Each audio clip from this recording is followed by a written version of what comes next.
తిరుపతి నుండి మదన్పల్లి వరకు సాగుతున్న జాతీయ రహదారి విస్తరణ పనులు రుంపిచర్ల క్రాస్ నుండి భాకరాపేట వరకు శరవేగంగా సాగుతున్నాయి. ఆ దృశ్యాలను ఇప్పుడు మనం చూస్తున్నాము.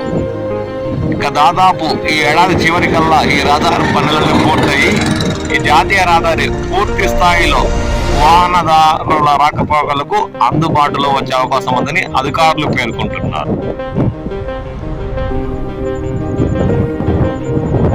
6 లైన్ నిర్మాణంతో సాగుతున్న ఈ రహదారి పనులు పూర్తయి అందుబాటులోకి వస్తే తిరుపతి నుండి మదన్పల్లి వరకు రాకపోకలు చాలా ఈజీగా కొనసాగే అవకాశం ఉందని వాహనదారులు ఆశాభావం వ్యక్తం చేస్తున్నారు. గతంలో అయితే ఈ రహదారి భాకరాపేట ఘాట్ రోడ్డులో చాలా ప్రమాదాలు చోటు చేసుకునేవి.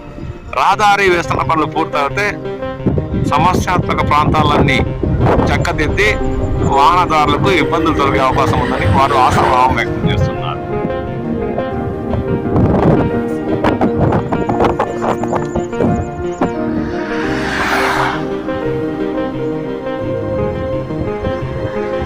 మనం ఇప్పుడు రుంపిచర్ల క్రాస్ పరిసర ప్రాంతాల్లో రహదారి విస్తరణ పనులు పూర్తయిన తర్వాత